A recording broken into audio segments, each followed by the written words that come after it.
Some stories are too dark to be called love, and too intimate to be called horror. Welcome to a world where passion meets the paranormal and desire turns deadly. If you're brave enough, stay with me.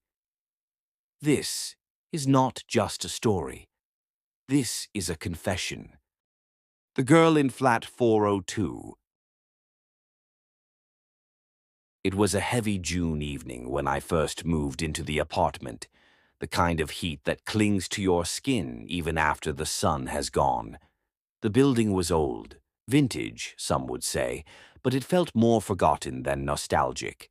The elevator made a noise like a dying animal every time it moved, and the hallway smelled faintly of old books and rust. Flat 401. That was mine. Flat 402 was hers.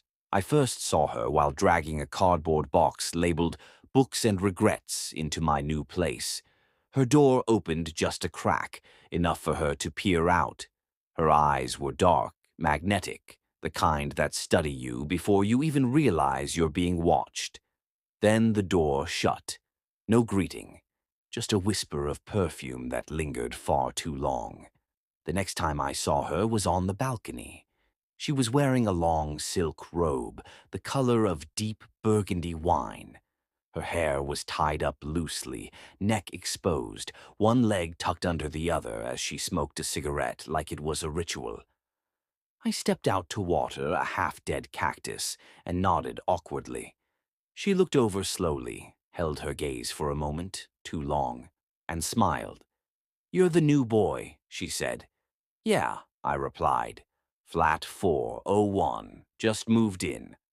"I know, the walls are thin." And just like that, she turned back, exhaled smoke, and vanished behind her balcony curtain. Her name was Mira. I learned that 3 nights later when she knocked on my door around 11:30 p.m. I just showered and was wearing an old band tee and boxers. She stood there barefoot, wearing a black satin dress that slipped off one shoulder. In her hand was a bottle of red wine and 2 glasses. "I thought you might be lonely," she said. I should have asked why she thought that. I should have questioned the late hour, the strange timing. But I didn't. I stepped aside. Her perfume filled the apartment like fog, clinging to the curtains, the cushions, my skin. We sat on the couch, and she poured the wine without asking. We talked about nothing: music, books, old movies neither of us really remembered. Her fingers brushed mine when she handed the glass over, and neither of us pulled away. There was a moment, tense, silent, where her eyes locked onto mine, and the distance between us vanished. She leaned in first.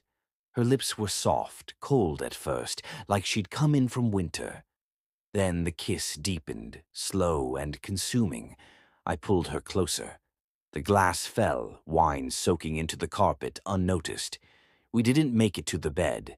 That night we melted into each other on the living room floor.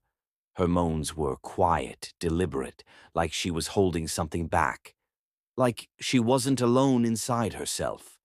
At some point I must have blacked out. When I woke up it was still dark, but Mira was gone. The wine glass was upright again. The stain on the carpet had vanished. I sat up, disoriented, and that's when I heard it. Whispering. Not outside, not in my head. From under the couch. I leaned down, heart pounding. There was nothing there, but the whispering, it was soft, male, like someone trying to warn me. The next night she came again. No knocking this time. She was just inside. I blinked and she was on my bed. Same dress, same wine, same smile.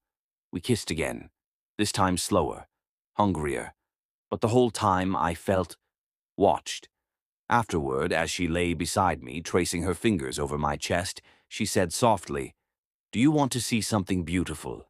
I nodded, not trusting my voice. She slid off the bed, walked to the wall, and tapped 3 times. A panel slid open, something I swear wasn't there before. Behind it, a crawl space. Inside were photographs, dozens of them, maybe hundreds. All of me. Sleeping, brushing my teeth, showering. Some from before I moved in, one from a coffee shop I barely remembered. How, how did you? You're not the first, she said. I turned to run, but the door slammed shut. The lights flickered and went dark. I stumbled into the hallway, heart racing, and looked back. Her eyes were glowing, not metaphorically, literally glowing. I didn't sleep that night. The next morning, I went to the building manager, asked about Mira. He looked confused. Flat 402's been vacant since '97, he said. No one's lived there since the murder. Murder? He nodded. Yeah, girl named Mira Joseph. Her boyfriend killed her. Found her body stuffed under the bed. I ran back upstairs, kicked open the door to 402. Empty, dust, cobwebs, no furniture, just a single photograph on the floor. It was me, asleep. Last night. I moved out that evening, but I still get texts from an unknown number. You looked peaceful last night. Come back. I miss the way you taste. And sometimes, late at night, I smell her perfume. If you liked the story, don't forget to like and subscribe for more hauntingly beautiful tales. See you in the next one.